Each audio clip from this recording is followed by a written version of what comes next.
Hello everyone, I'm Provic and I've been in the multimedia space for over 5 years. I help houses of worship, churches, and businesses meet their media production goals.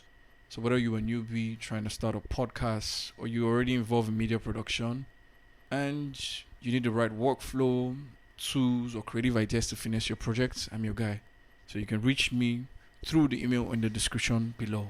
So in this video, I'm going to be talking about the Blackmagic ATEM Mini Extreme ISO, specifically the power issue I've encountered with this device and how I was able to resolve it. I've had this device for over 3 years, and occasionally I'd realize that when I plug the power cable, it refuses to come on. And I'll have to wait 10-20 minutes for the problem to fizzle out, for whatever is wrong with it to fizzle out. Then I plug the power again, then luckily for me, it will come on. But I'm going to be sharing with you guys how I solved this problem.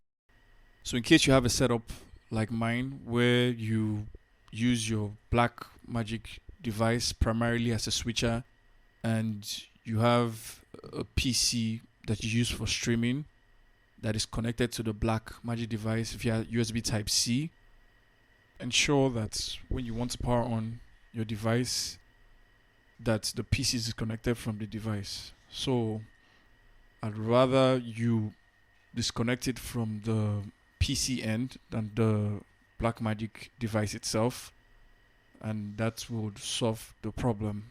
Thank you guys for watching. Don't forget to subscribe and like.